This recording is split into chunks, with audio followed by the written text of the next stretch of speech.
What up, boys, and welcome back to yet another video. So this is one of the longest series that I have going on YouTube called Loot from 100 Runs. And it's pretty much a series where I do selected gold farms and dungeons 100 times. I save all the loot that I get from that, or like all the loot that has any form of value or of interest. And then I make these videos showing you guys how I run the dungeon like I'm doing right now, and we take a look at the amount of loot that I got, and we get like a rough calculated gold per hour from doing the farm.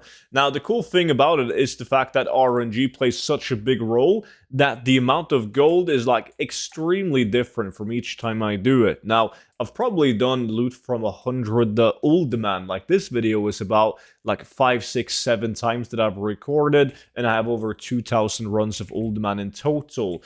However, every single time I make these videos, the outcome is going to be very different. The market value of the items might have gone up or down, and of course, the items that I pick up has changed drastically. So it's time to look and see what I received this time around. And before we look at my loot, big thank you to every single one of you guys that has picked up a copy of the 0 to 10 million gold guide. The support ever since the book came out has been absolutely insane. So I really do appreciate that. And if you haven't grabbed a copy yet, you can grab one for 50% off using the discount code the Dragonflight. The guide is over 180 pages long, featuring the best methods and tactics that I personally use in order to achieve multiple gold caps. Even better, it never runs out of date because it's an electronic guide. So whenever there's a new patch or a new expansion, I just update the guide for free and I send that version to your email for free for life. So if that sounds interesting, check out the link in the description down below. Now, before we take a look and see what I have received, it's important to look at what you could possibly receive, right? Because there's a giant loot table of old demand, and if we take a look at the infographic that Sustaina make right here, we can zoom in on old demand right here, and we can take a look at like all the items worth mentioning. So we have obviously the super items that are some of the hardest to get and some of the most expensive items in the game, like Papal Fesh, Bushmaster, Miners Out of the Deep. We have the Pendulum of Doom, Spouters of Lost Age, Digmaster 5000, Jackhammer, and then you have like all of the mediocre slash bad blue items up here until you get to the Jinsu. The Jinsu is a really good ninja sword that tends to sell really well, but it doesn't stop with the old demand specific items. Now, don't get me wrong, the epic items and the green items out of old demand are really bad. They're nothing to brag about. However, there's a lot of chest spawns in old demand, and chest spawns have a higher chance of giving you blue items, and also tend to get a lot of patterns and plants from them. And old demand has a really good loot table for patterns and plants. You can get stuff like Lesser Parry, Siren Golden Blade, Rich Purple Silk Shirt. There's a ton of patterns and plants that can make you good gold in this dungeon. So that's also a factor that could make you a lot of gold running old demand.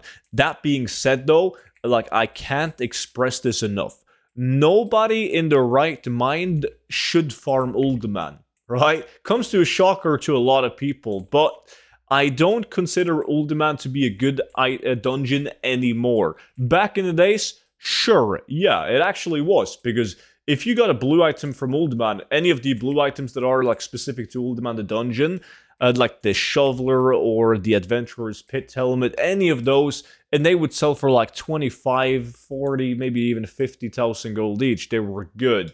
But old demand has been so over farmed that like 99% of the blue items that drops in old demand is complete garbage. And when you can't even get any good green items or epic items, it's not really worth to run old demand, because on average you're not going to make a good gold per hour.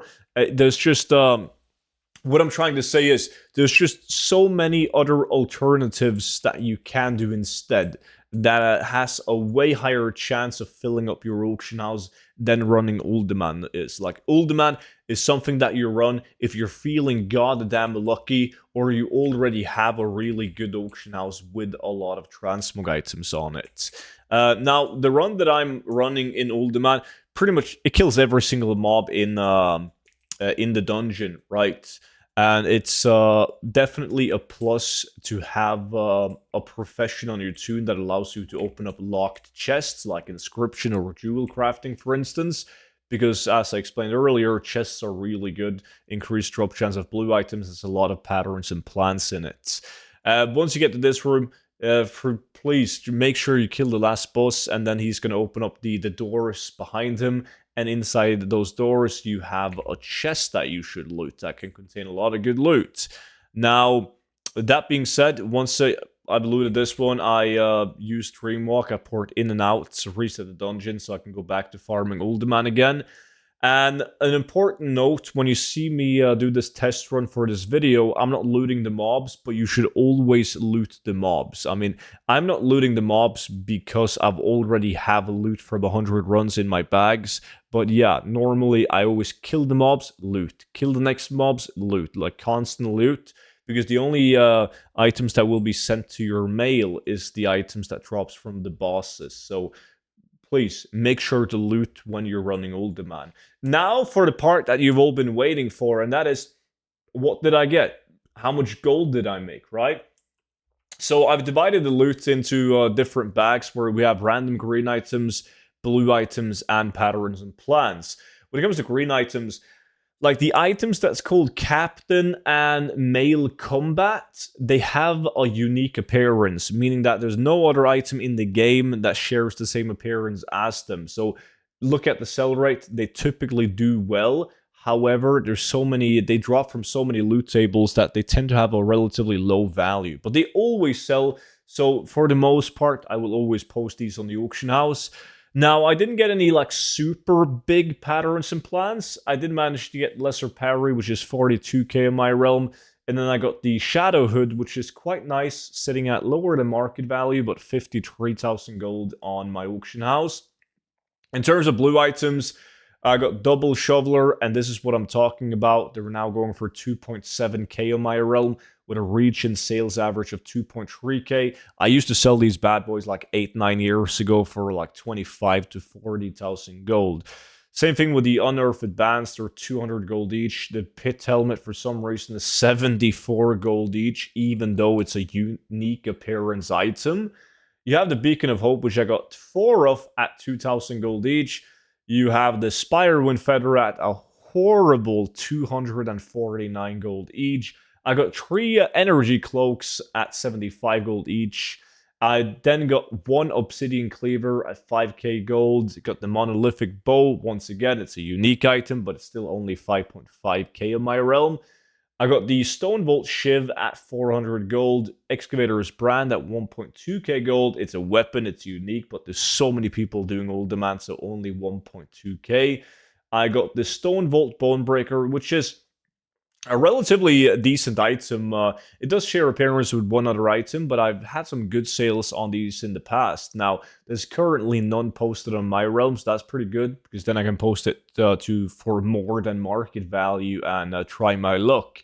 Also got Double Earthen Rod at 12 gold each, and then, luckily, for the love of God, I actually managed to get 1 Jinsu, sitting at roughly the exact same amount as the reach and sales average at 110k, with a reach and market value of 379. So the gold per hour on this, using the add-on that's called Bag Appraiser, I can choose to, for instance, look at minimum buyout. That's literally the price on my realm.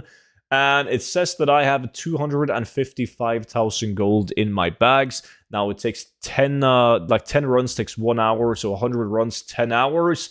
So I made like 25,000 gold an hour running Uldaman in market value. That's pretty bad for transmog farming, right? Because you have to sell this stuff and it takes a while to sell. Now, if I change this over to something like market value average, it's going to be slightly, well, it's going to be way higher. It's going to be at 865 because something like the Jinsu alone is 380,000 gold. like reach and wide value. With that being said, though, that's pretty much it for today's video. So make sure to subscribe to the YouTube channel if you haven't already. That way you'll be notified whenever the next video drops. And don't forget to check out the 0 to 10 million gold guide, linked down below in the description. And if you are checking it out, don't miss out. Use the discount code DragonFlight for 50% off.